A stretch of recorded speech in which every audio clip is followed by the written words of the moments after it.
looking for a podcast to help you transform your physical and mental, one that'll shoot you straight between the eyes with truth and no BS, helping you have the right mindset to accomplish things, the iron will and fortitude to follow through with what you say you're going to do. No excuses. Mark owns martial arts schools, and after 30 years, he has some real insight for real talk, real life, real conversations, motivational, fitness, self-defense, weight loss, live from the Great 1-8. This is Real Talk with Mark Cox.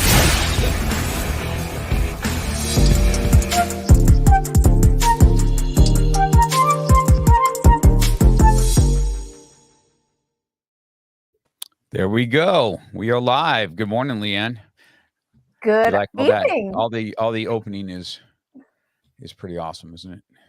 I like the music. It was really cool. Every time I do it, I still like it every time I hear him. I found that guy on Fiverr, believe it or not, that did my professional intro, and he was so good, man. He just he kind of captured what I'm all about. So I've always we got to go. I'm going to have him refine it a little bit soon, but it's always fun to listen to him. I That's just like really that cool, guy. I really thought that was like your voice, just like in a different like tone kind of thing. That's really cool.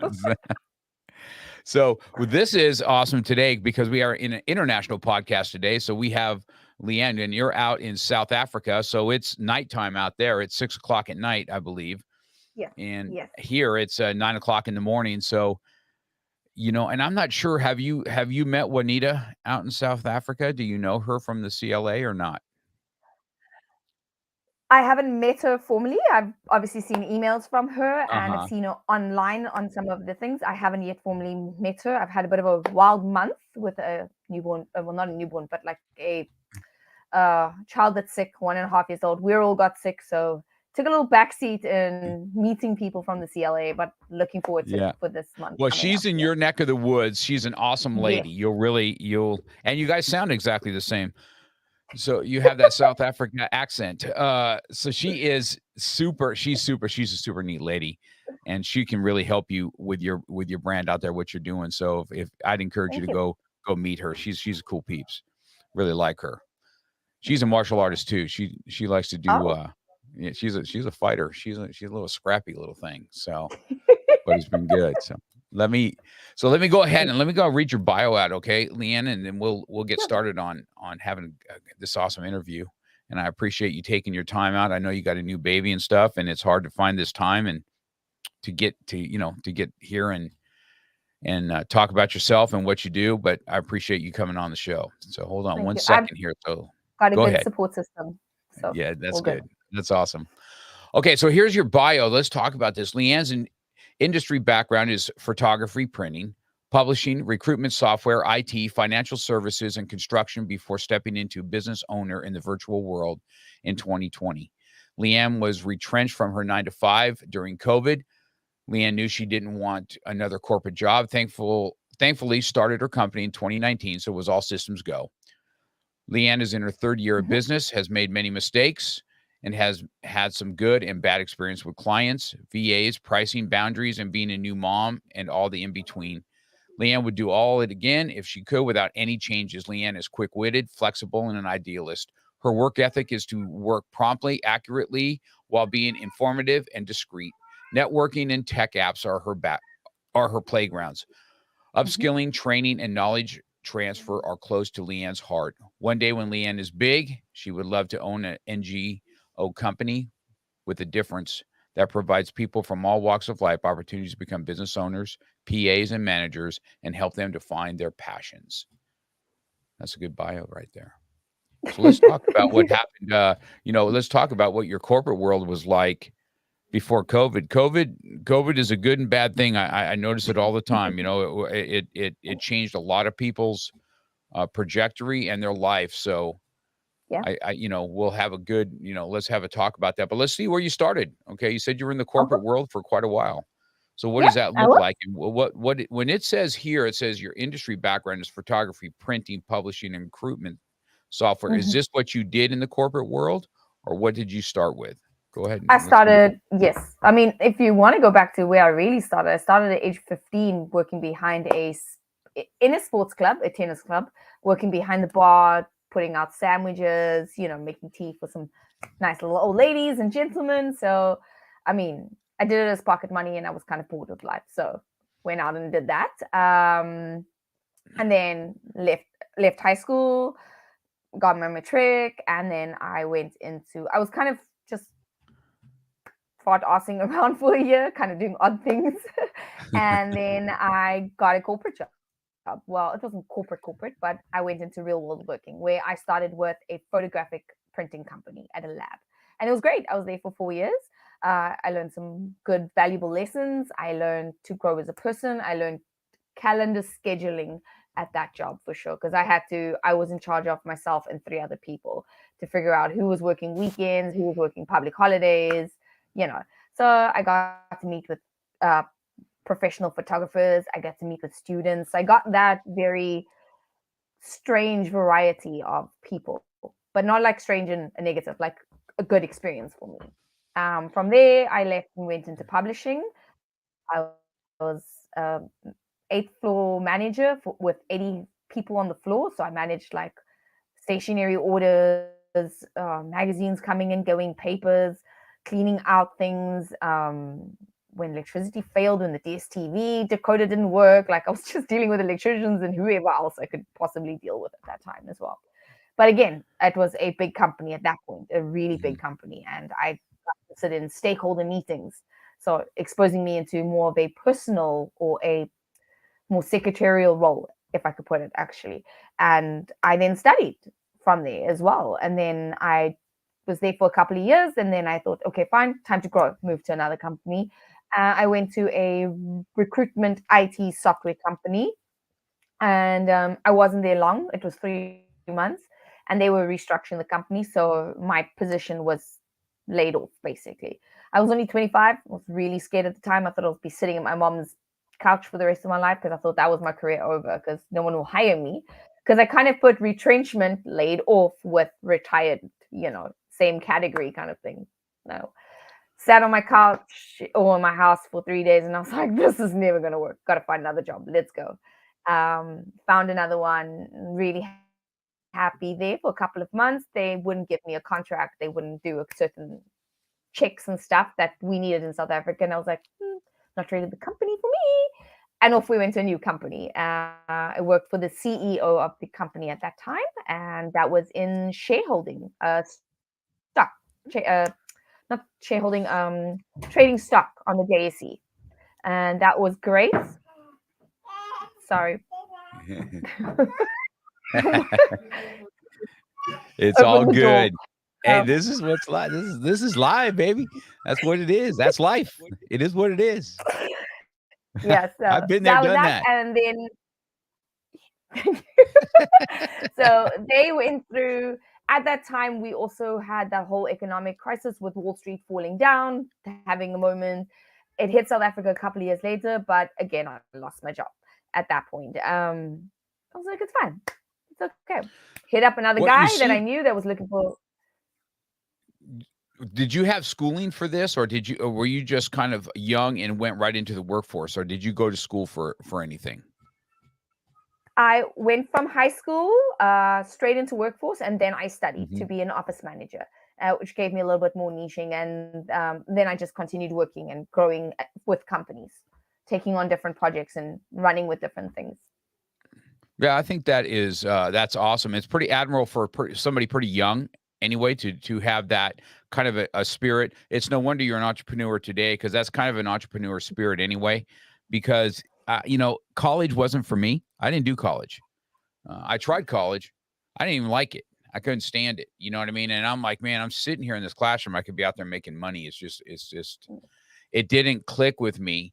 Now, funny thing is, all my children have graduated college. So, because I told them also, I told them a couple things when it comes to school. What school would have helped me with, if I would have done it properly, it would have been take accounting classes, Learn how to formulate business letters. Make sure your language is professional sounding, because you don't think about that stuff as a young teenager, that, how that's going to project down the road.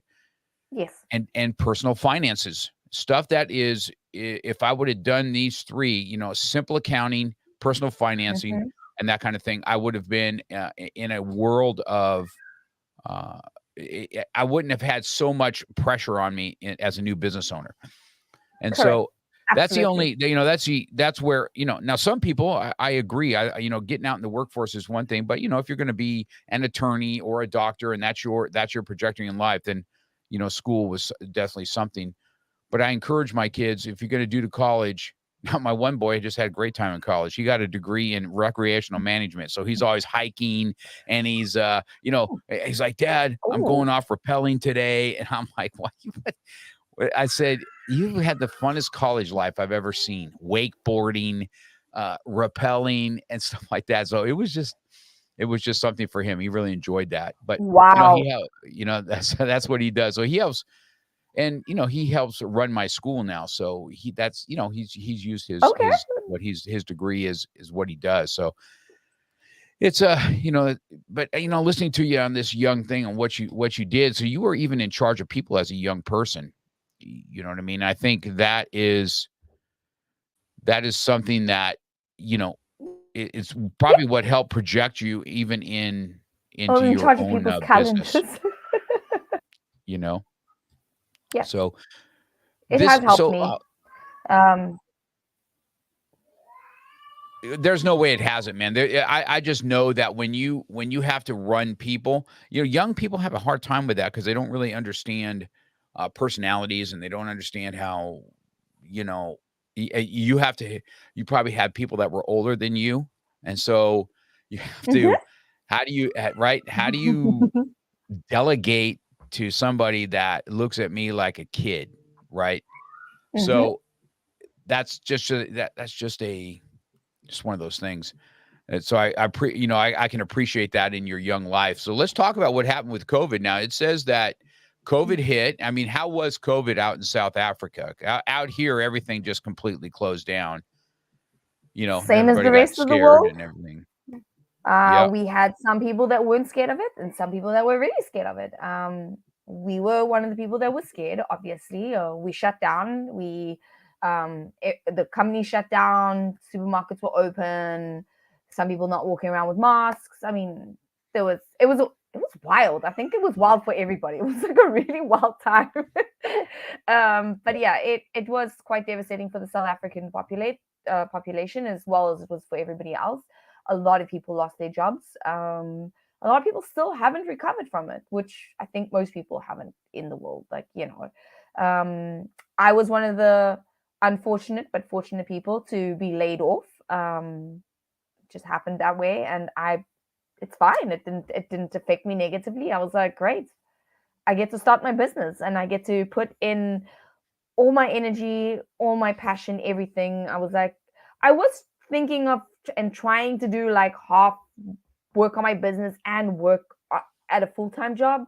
And then the company I worked for at the time, they found out and they were like, you have to stop. You can't do that. You're contracted to us. I was like, okay, fine. I'm not going to upset anybody. That's not how I play games. It's fine. Put everything on hold, just left it. I was like, it's fine. It's not now. I was a little nervous. I was a little sad. Like, I was like, I really wanted this. I get to work with different clients. I get to work on different projects. I get to do a lot of good other than just for where I'm working at the time. COVID hit and I was like, this was meant to happen. I was meant to lose my job. I was meant to do everything and need to come to this point to give my business every single part of my body, like my passion, my heart, my soul, everything to push this. And it's worked. Well, see, I can appreciate that. So myself, I was thrown into, I had my business, and believe it or not, I was cleaning pools on the side. So that's what I would do. I'd get up at the crack of dawn and I'd go clean pools, and then I would go back and I would teach classes. I did this for a while, but all of a sudden, that company said, "Hey, we're going to go in a different direction," and it was sink or swim for me then. So, but I'll tell you this. It wasn't until I had to, until it becomes a have to, it would never branched out to what it is, because you're kind of half in and half out. So, Yeah. we want that cushion of comfort, right? Which is the paycheck, Yes. but we want to be able to go, right? We want to be able to do what we do, and we get a little bit scared at what's going to happen, right? That's exactly what goes down. But when I didn't have a choice and it was sink or swim, then it's all on me. It's not on anybody else. It's all on me. Absolutely. Yeah. So that's, Exactly. definitely respect that. I've been down that road, so I get that. So let's talk about, so you have this idea that you had. Let's talk about what you do now, and Okay. how you came about the idea. Did you take stuff from the back and you said, this is where I'm going to go and become in coaching? And was it virtual that you decided that you're going to do because it was COVID? So Zoom had to be the only way to do it, correct? Yeah. So I actually started a virtual assistant company at first. That is what I completely did. So I did people's calendar. I looked at the emails. I responded to emails for them. I cleared out, spam emails or things that could be labeled that were not exactly the most important thing. Like especially the spam. Some people don't want to get rid of their spam, and that's up to them. So I just did that, and then that's how I started with my business, and I've slowly just continued to go. And we're now at the second phase of our business, I'll call it, because I don't think I'll be finished phasing my business. But I'm now at the point where I'm consulting, and I have a team. So yeah, that's really exciting for me. And I still do the virtual assistant work. I do project management as well. Yeah, I mean, business changes, and my business has changed, and that's a good thing. I think it's this virtual assistant thing. I have one, and it was one of the best things that I hired a year and a half ago. So all this beautiful work that you see, your podcast covers and all that kind of stuff. This is Corey. He's a good friend of mine. He's saying hi today. She does all that work for me from the Philippines. So I hired somebody from the Philippines, and her skill level in graphic design and keeping up with, I'll give her content, and then she works the magic with all the artwork with it. And it's one of those things that I would, she is so awesome. I couldn't do without my little virtual assistant, man. She does so much of that. Never go back, right? Yeah, never. And the beauty for the United States, as far as that goes, there's not this, when you hire somebody here in the States, you've got insurance that you have to cover. There's there's taxes, and this is just a invoice and you pay, and she does all this work. And because the dollar is so much different, there's a major savings in money she's getting a good salary because of where the peso is out there. And we're getting somebody at where you would think that we're paying people just peanuts. When it first started, I was like, man. And I was asking my girlfriend's from the Philippines. So I asked her, I said, hey, I feel like I'm ripping them off. She goes, no, you have no idea the life-changing money that is in the Philippines. What that does for that family. You've put them on a different trajectory. And so that, that just always made me feel good. But the virtual assistant thing is something that I think is powerful. And now, do you have clients now that you virtually assist? Yeah, still, absolutely. That's still have my clients. Yeah. So you have several clients, or do you have one major company that you work for? Or do you have several different clients when you do in the virtual assisting? So several different clients. I have a team that I work with. So I train them all on how to do exactly what the business does. I'm still in obviously phases with my business. It's slightly changing. I mean, we are going through a second phase, the consulting part of things. So I'm in a rebrand of the website. Well, I mean, the website is up, but I'm still changing colors and adding more content to the website and making it more pleasing. I'll be honest. It's nice, but I've outgrown it so badly. So let's talk about, so if you're on the CLA, or if you're talking on the CLA and you're talking about what you do, would virtual assisting be one of the top things that you do? Or are you trying to go into more of the consulting now? The virtual assistant. So the consulting, we've changed the name to Webster Consulting. It used to be Webster Virtual Assistant. I still trade as all formal documents as Webster Virtual Assistant, but I trade as Webster Consulting. So the consulting part really just hones in on the project management that I do, and I consult on projects as well. So kind of we do all of it.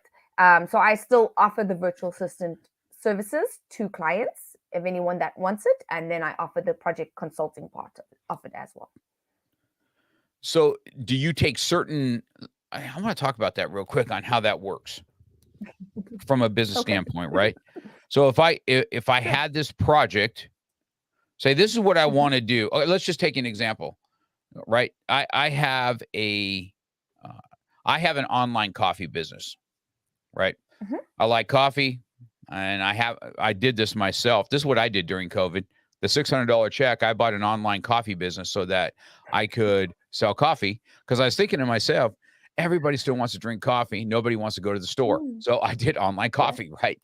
And so if I had this project, and I would say to my virtual assistant, hey, I want to be making sure that every day we are posting something on Facebook or whatever, would you take that project and say, hey, this is the next level I think we can go? Are you in that realm? Are you in the realm of knowing how to use Facebook and how to advertise with it, or Instagram? Yes. Or stuff like that? Let's talk about how that works.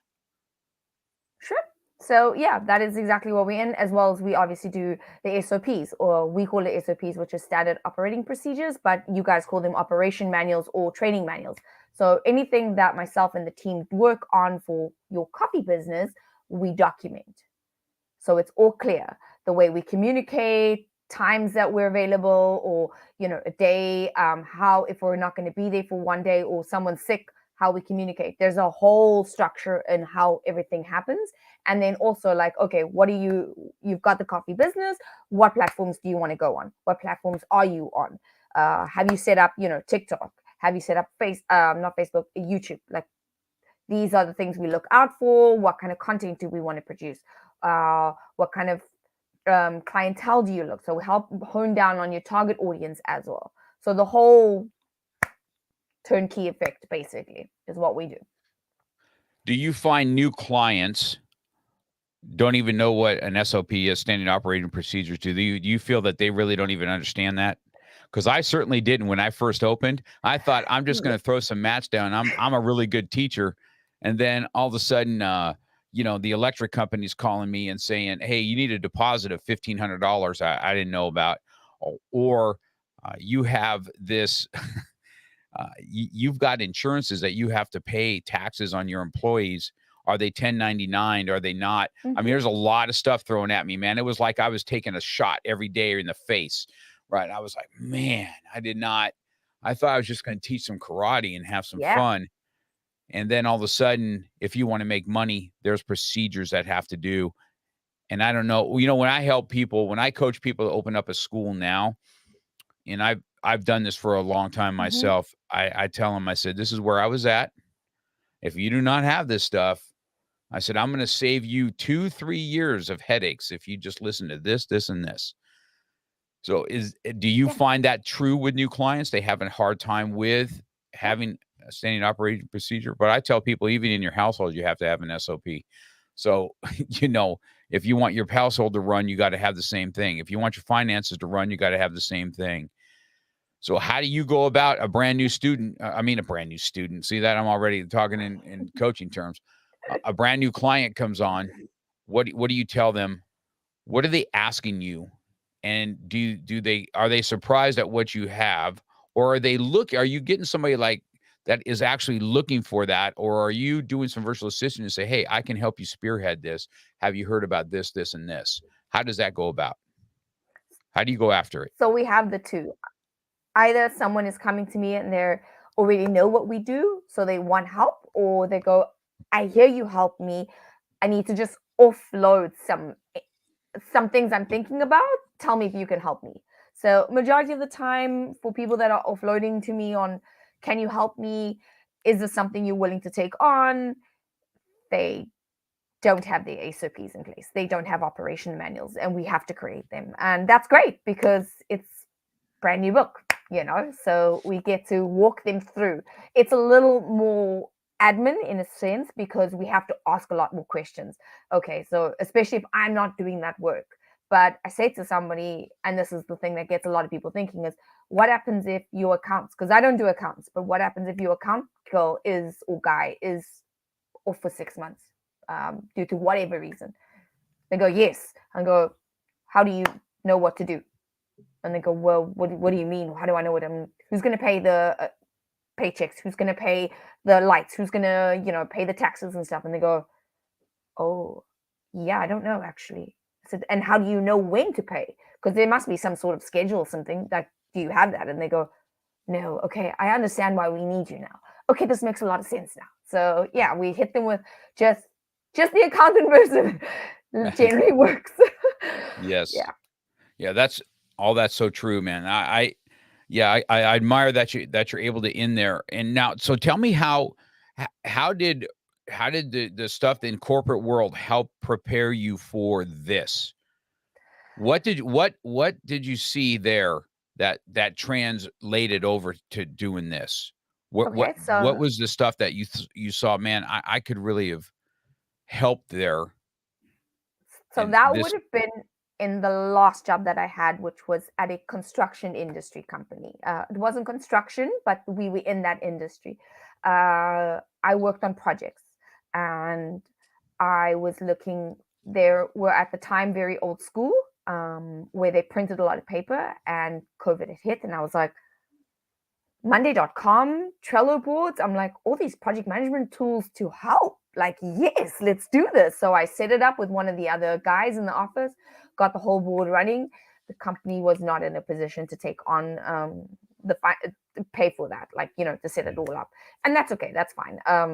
We were in a COVID as well, so nobody knew what was going to happen next.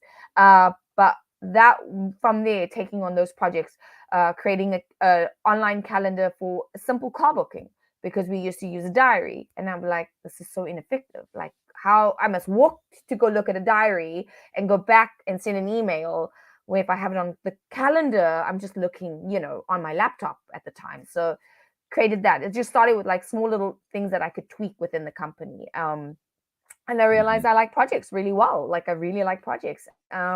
What out of my entire working career, I only really ever worked for CEOs, managing directors, publishing directors. So I only really ever worked for the top of the top. So I was expected to have a certain level of white glove service, that 5-star experience. Think from very young, like I think from the the printing company, I was taught to like think outside the box. Don't just do what's here. Go a little beyond. I got retouching experience, and I got all the tools that I needed to be like, okay, so you want to go an A0. Unfortunately, your file doesn't go that big, but why don't we go A1, which is, close enough. You can see the pixelation. You can get away with it with a canvas, but you won't get away with it with a photographic picture. So there was always those people who call them loopholes. I call them thinking outside the box. So I always got to do that with people, and I feel like that helped me, because I do think outside of the normal realm for people. Like, I think of the gray areas. Oh, what about this? And what can we do here? And how can we make this work better for somebody? It's not about getting from A to Z. It's about getting there the quicker and smartest way at the end of the day. Oh, that's good. That's really good. Very good, Leanne. So in here it says Leanne is in her 3rd year of business. She's made many mistakes and has some good and bad experience with clients. Let's talk about the good, the bad, and the ugly, because that's what makes it fun, and that's what makes it real. I tell everybody this same. I tell everybody this same thing. Some of my mistakes that I had, I'll tell you, is this. I remember in a martial arts world, it's kind of like, the instructor is kind of like it wasn't back in the 80s, especially when I did it. It wasn't like you have these clients and you got to service your clients. It's like, I'm the instructor, shut your mouth. And when I'm teaching, I don't want to hear it. You know what I mean? That's just, it was in that world. And I realized, 6 months into my business, I was like, man, I got to find a mentor because this isn't working. And then I found one. I found one in Tennessee, still friends today. And he told me, because you come out and you find a way out, and I'm going to give you a week of my time, and I'm going to teach you how to do a martial arts school. But then I noticed how he so interacted with the parents, and they were more customers and just the whole thing. I revamped my whole thing as soon as I came back, and it grew within 100 students within 2-3 months, right? And I just needed that. Wow. And so, yes, it was, I did a complete transformation of what I was and how I did things. From, just a very stern, I was still a hardcore instructor, but I wasn't, I was a little more animated and I'm a little more fun and stuff like that. And it just made a huge difference. And then understanding business. So let's talk about, some of the good, the bad, and what's your bad experiences that made your company even better? Boundaries. I had to learn very quickly how to set boundaries for clients. I think I was a little naive at first going into business. We all have this, it's going to be so great and everything's going to be perfect. And clients are just going to value me and they're just going to listen to. No, I quickly found out clients value you, but they want you when they want you. So I had to put in, hey, guys, don't work 24/7. While your business, like for the USA, while your business is sleeping, technically I'm awake. So, I utilize my time the best that I can for you as a client. And I stop working at certain times. I put boundaries into place very quickly after I had my son as well, but I had to put it in because there was times where he needed to be fed, he needs to be cuddled, he needs to be loved, he needs interaction. So I still have those boundaries in place. Are great clients, obviously, but your payment run, your billing run, or your payment schedule needs to be in place before you even consider taking on a client. Like, you have to agree. I was okay at first in the beginning, like paying behind or like in arrears. I quickly found out that clients will just take 2 weeks, 3 weeks, doesn't really matter, on their time. So had to put in, no, payment schedule will be done on this date. So yeah, it's just small things. I didn't learn like a massive, I learned good, valuable lessons, but nothing that like set me back, like, a big chunk of like financial money or, that more stress than anything else. I think mine was all stress, but yeah, it was good. I learned some good lessons. And I think those are so important. I've experienced that even with April. Because when I had her, in my head, I'm like, oh, she's 12 hours difference. So I'm just thinking she's on, and then, not being like conscious of, oh, wait a second, man, it's 1:00 in the morning. What the heck? And so I didn't know, like, I had talked to her about that, and she goes, now on certain meetings, Mr. Cox, I'll get up at 3:00 in the morning to hit the meeting. Because I know that, that's when the whole staff is there. And so that's just one time she does it. But she ended up doing something where she split her time. She goes, listen, because I told her, I said, I need to kind of have a time on when you're doing things. And I don't want to just throw things at you. I'll give you emails and stuff like that, what needs to be done. But so she did a split shift. So she kind of works in the morning. And if she's coming to a meeting super early, she'll do her afternoon work. And we just need to work around that because there's a 12-hour time difference. So I see that also in the same thing. I told her, I said, you're the virtual assistant. So the day you need to get paid, you need to remind me. Okay. Just send me the email. Today's the day.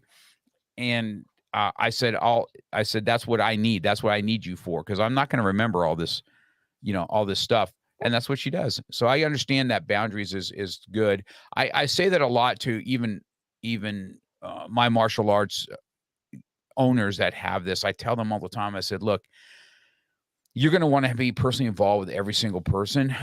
And I said, if you don't have boundaries, you're going to find out Mhm. very quickly that as much love as you think you're getting, when things take a turn for the worst, people can drop Mhm. you. You need to have a healthy boundary of what you're doing, because I don't know how you are. I know me. I have certain Mhm. people.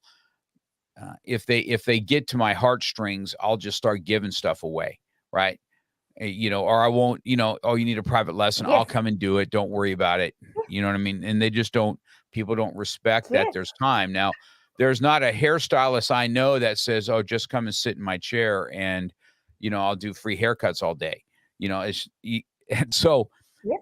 it's one of those things. I don't know why consulting or coaching, personal trainers, why people think they'll tip their barista $20, and then they'll get upset that we're Yes. not doing coaching for free. It's the weirdest thing to me that I've ever seen in my life. On why is that? Why is the one that's really changing your life Mhm. not looked at as, uh, you know, you would Mhm. you would drop a dime, man. You would drop Yeah. $20 in a tip jar for the barista behind the dude doing your Starbucks in the morning. But I see my young people here to doing private Mhm. lessons, and they're getting $25 maybe for a half hour's work, which is good money for a young person. But you don't tip them out. You don't give them a tip. You'll give your hairstylist a Yeah. tip of $50, after you just spent $150. So it's just a weird thing. I don't know if you've caught that yourself, being in that coaching world. Isn't that weird? Yeah. I So got into that. I did. I did got into that early days. Um, okay, it's fine. I'll just do it. Don't worry. I won't charge you for it. It's okay. It's fine. It's okay. It's me. It's fine. No, unfortunately, no. I can't do that's it. I mean, I'm running a business.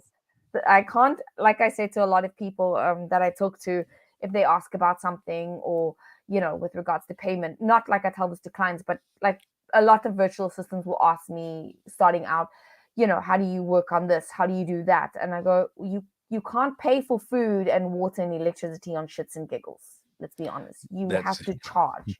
that's So, and they'd be like, exactly right. but it's awkward. Yes, it is awkward, but get over it.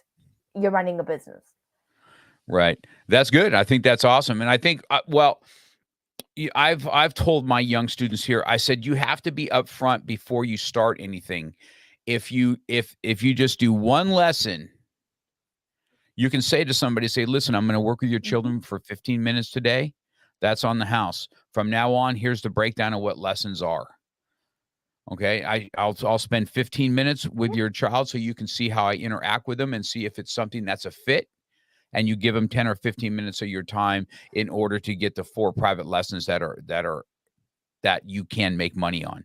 But if you're up front Correct. with everybody up Yeah. front, it's a lot more comfortable.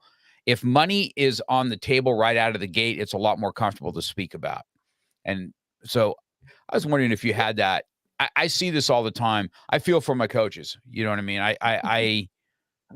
And there's a lot of people that are coaching, right? And I'm just like, every time I hear the same thing. I hear the same thing in the martial arts world. I hear the same thing as a guitar lesson, somebody that teaches guitar or musical instruments. But I don't know, man. That's a tough thing. So, and I'll take it off to you, that you're It able is. to It's do a hard to get business. your mind out of that. Right. And that's the good, the bad, and the ugly of what you do, right? You're here because you want to improve the clients, you want to improve their Mhm. bottom line. But improving the bottom Yes. line, there's a cost involved. There's a cost that come about. And the cost is not just money, but time. And time equals money. Mhm. And your my consulting isn't feeding my newborn. I have to, I have to be able to do that. So I appreciate that. That's one of those things. I'm glad we got to talk about those. I think that's really Yeah. strong, talking about boundaries and talking about getting the money stuff out of the way. And so let's talk about the good now. Let's talk about the clients that you've made a difference for. Let's hear a story on what you've done that's putting somebody onto their next level, what they're doing. Let's talk about somebody that you think about on that perm.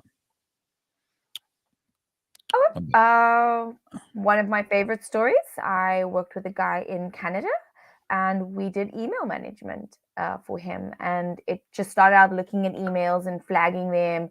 And it turned into making sure that any of the Calendly links that came in, the bookings, was transferred over into his calendar so that it was easy to identify the questions that he was asking, and then make sure that they were in the CRM management keep at the time that he was using as well. And then also just responding to emails. And he liked the fact that he was technically always online with us because he was in Canada and we were in South Africa. And it was great. Canada changed their laws in his industry with regards to people being virtual and, looking at emails. So had to change. We had to come to a termination. But he's still one of my favorite clients. And I look at anything for his business and I still support him. Yeah. So I think that's even awesome listening to what you say, because all these little things, every time I do these podcasts, right, I kind of learn something from, I get to spend the hour with you guys and help you put out what you guys do. And then I listen to little things where I make, those are huge. Those little things make huge differences, because I am terrible at respond. First of all, I hate text messaging. People that know me know that I like a phone call. I like to hear your voice. I like to hear stuff. And that's probably just my generation, to be honest with you. We didn't do text messaging when I was young. That wasn't part of our gig. Younger people have that. They've always had it. They've always kind of had a cell phone since they've been in junior high school or whatever. I just didn't have that. We had a pager, right? Yes. And somebody wanted to get a hold of us, they'd beep us. And then if we don't want to respond, it was awesome. Then it went to like a beeper that sent you a text message. And then it's like, right. And then, but you didn't have to text back. You get to make a phone call. So that's just how I kind of grew up. So I'm not in that. So, but I have also found out that people that do communicate that way, that's how they like to communicate. They don't like to do the phone call. So I find it very often, and people tell me all the time, you never answer your text messages. I said, if you call me on the phone, I'll pick up. I said, I'm the one that answers all the calls to the studio. And I said, if you'd call my phone, I'll pick it up. Or you WhatsApp me or whatever you want to call it. But so that's just one of mine. And answering emails, my girlfriend's always on me, because I can tell you right now, this is how bad I am at this. This is funny. Well, you have 20,000 emails that are unread. No, I have right now, if you look at my emails right down there, it says 7,011 emails that have not been answered. Right. Wow. And so I'll go through it, and about every time I go through it, it's like 600 of them are just spam. And I'm going in there like, unsubscribe. And I got one of these apps that kind of tell you where you can unenroll in certain things. And then you just get bombarded. And I'm just like, man, I don't have time for any of that. I look for the important ones, and then I'm terrible at it. And so I have another favorite client as well that I can tell you. I did 20,000 emails. They had 20,000 emails, and him and I were tasked to just deal with it. 7,000 emails, 7 hours. Yes. That's how much I was counting. Obviously, I was like just in it. We obviously got done more, but that was like the record. I was like, yes, done. I am, and my girl, she's totally the opposite. I look at her, she's got like 0. I'm like, how the heck you do that? I don't got time for a bunch of bullshit. I just tell them all the time. And so it's just one of those things that's me. That's just me.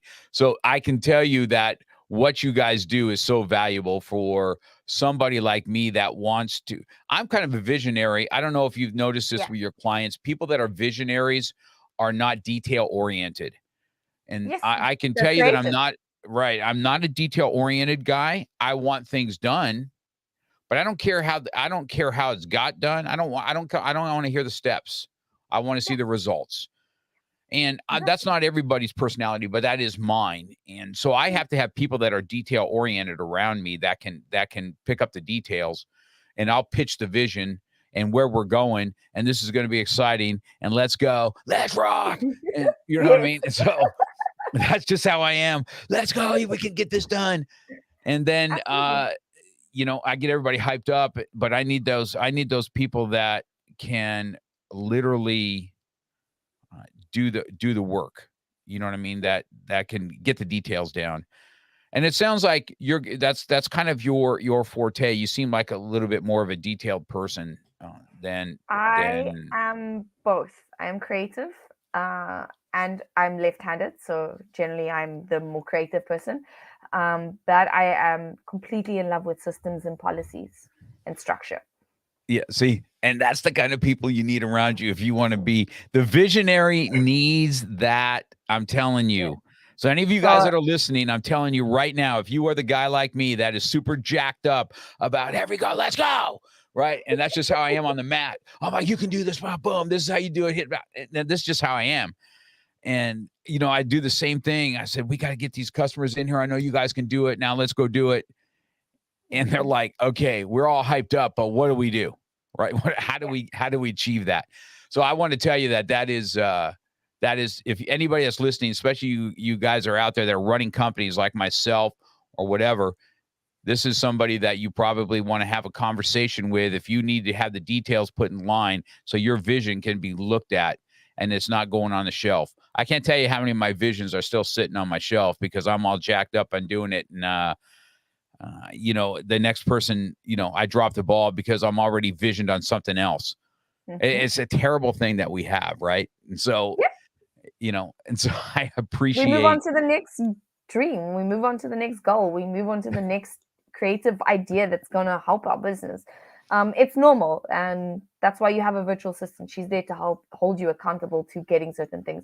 And yes, some things don't need to happen right now. We have this idea. It happens often. I also have bright spark ideas, I call them.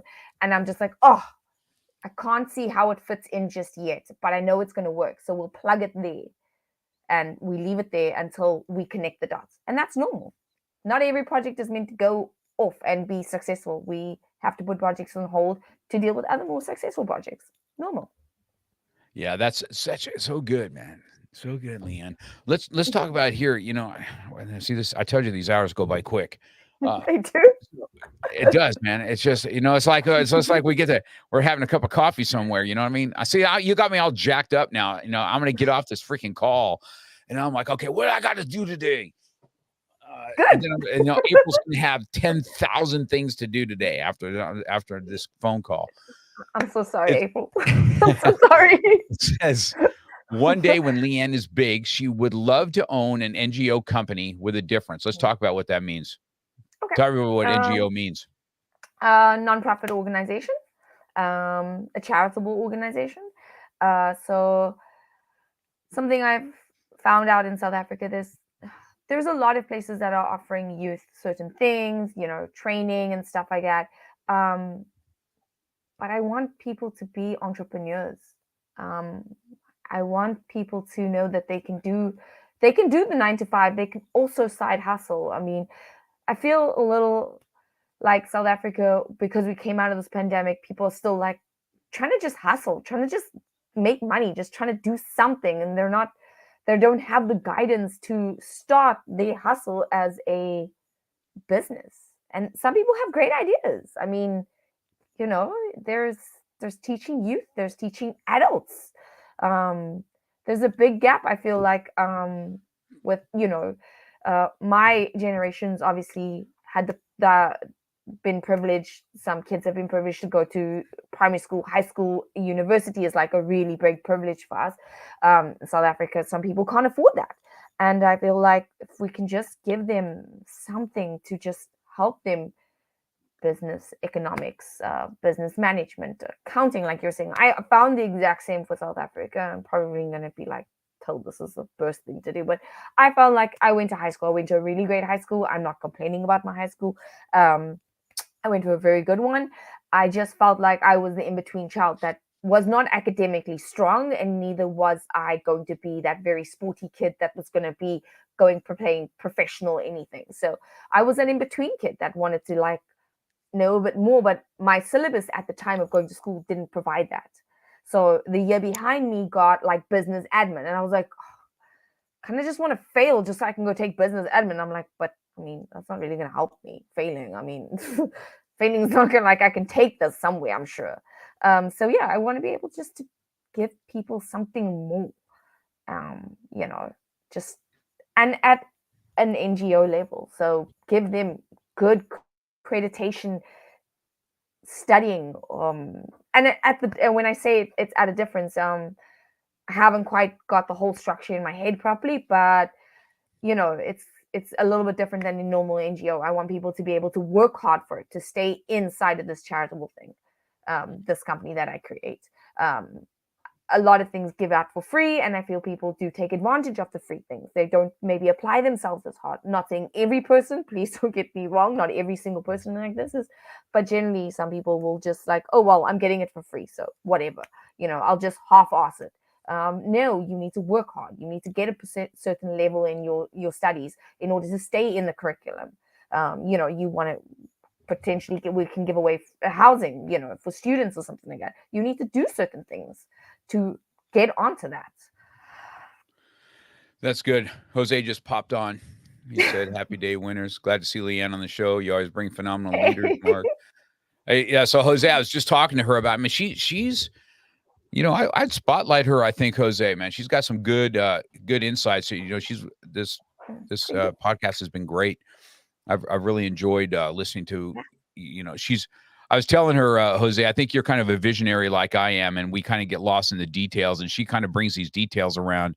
It's been a really good interview for that, on how most leader entrepreneurs are these visionaries that get lost in details, and when the details can come together with a vision, it just explodes on what you want to do, and she's good at that for sure. So this has been a good podcast for sure. I want to make sure that any of you guys that are listening, I will also have this on audio for you, and you have a way to be able to talk to her or reach her if you're looking for that type of virtual assistant. So I want to take the last couple minutes here and ask you to go ahead and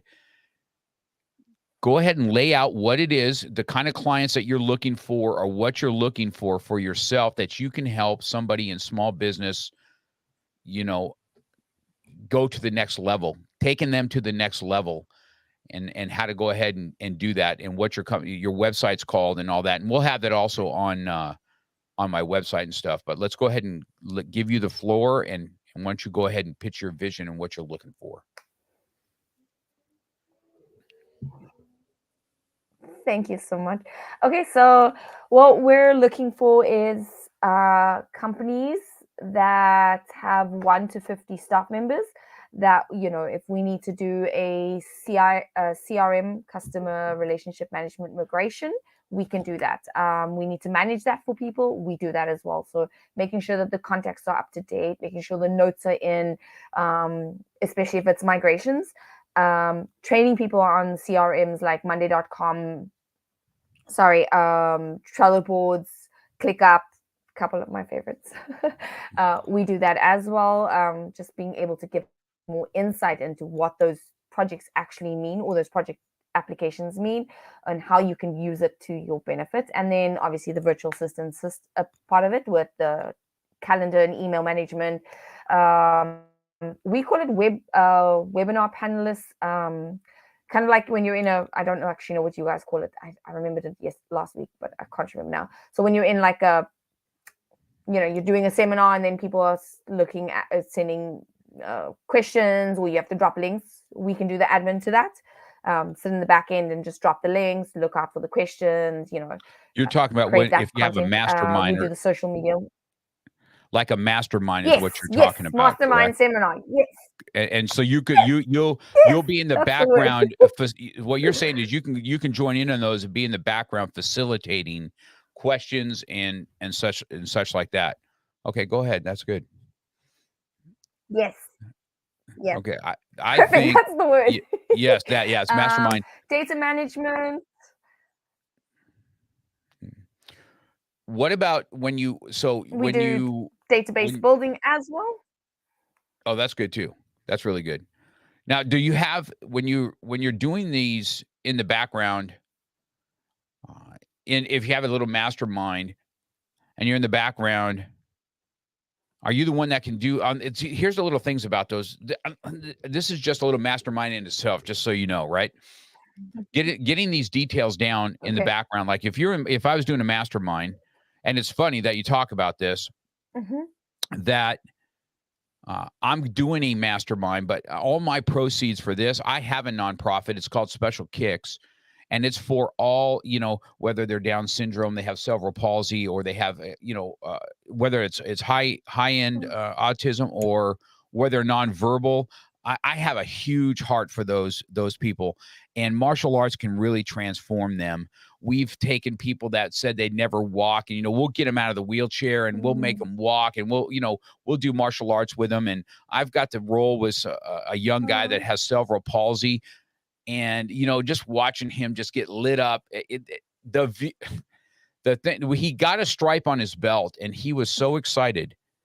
You just can't see it. It got 1 million views. I'll get teared up if I'm not careful. Wow. Just what that went through for him. You know what I mean? So I have this. So my mastermind, I'm going to do that. I'm going to hold a mastermind, but all proceeds are going to go to those guys. But that's the thing about it, right? If we have this thing here, people have to get emailed afterwards. I would like to know, hey, what did you like and not like in the mastermind? If I did it again, what would you like to see and not see? And those are all those details, I think, that never get followed up on. So you really never learn on what that is.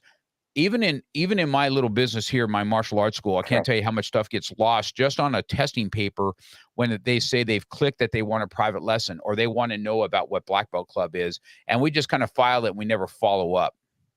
That's just another one of those things that aren't being looked at. So your professionalism goes from here to here, and you don't really even know it. It's just kind of getting knocked down a peg. And the ones that are doing it are moving up the ladder. See, that's the thing. So I really appreciate, Leanne, your attention to details. I think you're super smart based on what we're talking about here. I like the attention to detail. You're quick-witted. It seems like you don't really take too much bullshit, which is kind of good. You know what I mean? That's, Absolutely. I can, Juanita's the same way. It's something out there in that South Africa water, man. You women are like, not about it. So it's just a bush, good, man. It's the bush. That's you got lions and stuff. Listen, when you got lions and you got lions and rhinos that you got to deal with, that's it's a different animal altogether. So I want to make sure you guys, if you're looking to get a hold of her and in something for your business, that you reach out to her. I'll have it on the audio, you guys, after this. And go ahead and give everybody your email now in case they're watching. Go give me your email and your website where they can find you now. Sure. It's LEEANNE at L Webster. So L for Leanne and then Webster, my surname, VA.com. Okay, good. And we'll have that. And listen, everybody that's listening, I'll also have that on the YouTube. I'll go in and edit and make sure all your stuff is in there also in the bio part, so they can get a hold of you. I would appreciate it, you guys. And if you go out there, Leanne, you tell your people to go ahead. If they can subscribe to the podcast, it helps us grow. Believe it or not, it's not how many downloads you have in podcasting. It's the weirdest thing. It's how many subscribers you have that put you up. And so if you got people that are listening and you got something good out of this, if you can subscribe to the podcast, and it's on Apple, Spotify, or on my Podbean or whatever it is. And if you're going to be on YouTube, if you can subscribe to the YouTube channel, it just helps us gather up. So I appreciate if you guys could share the podcast. I will have the audio out for you by end of day today. And you can just go out and share it with your thing. I know your day's kind of winding down, so you got to take care of your baby. He's going to get ready to go to bed here pretty soon. And I just want to say thank you again for coming on the show, Leanne. I hope it did well for you and you enjoyed it. But I certainly did, for sure. I did. It was fun. It was nice. It was a nice conversation. I was a little nervous, I must admit. I think you should be nervous when you take a podcast. I think that just means that you're like excited about it, and like, it's good for a good thing. So yeah, thank you very much for making me feel very at welcome and very at home, because you've got like a nice home background there. It's raining as well, apparently. Yeah, it's funny. People ask me about this all the time, right? And it's actually it's a 75-inch TV that's behind me, and that's a YouTube channel of what I have behind me. Can you believe that? Everybody asks me all the time because it never goes away. So I tell everybody that's the big secret. I can be at the beach one day, or I can be in my living room. And this kind of, it gives me a calming background here in a nice spring rain, because we don't get all that in California all that often, but that's what that is. I shouldn't spoil what it is in the background, but you just say it's your house. Like, it's very pretty. So, yes, so it's been good, but I appreciate your time, Leanne. It was awesome. And it's okay to, I know everybody kind of gets nervous about going on these podcasts, but I told you before, I think, I like having these conversations and seeing where people are at. And I think it's the same thing, man. If you can meet people where they're at that point, you'll be able to take them to the next level, and and making people feel comfortable. That's something you probably do in your own business. So I appreciate the time. All right. We'll have this on, everybody will have this on audio at markcox.com by end of day. Have an awesome day, everybody. Thanks a lot. You've been listening to Real Talk with Mark Cox. Real life, real topics, real conversation. We're passionate about motivation, fitness, self-defense, weight loss, and coming at it from a real angle. We hope you've gotten some useful and practical information from this show. And we hope you had fun. We know we did. We'll be back soon. But in the meantime, hit us up on Instagram and Facebook at MarkCox100. Make sure to subscribe and review. And tell a friend or two about the show. For more, hit up the website at markcox.com. Till next time, keep it real.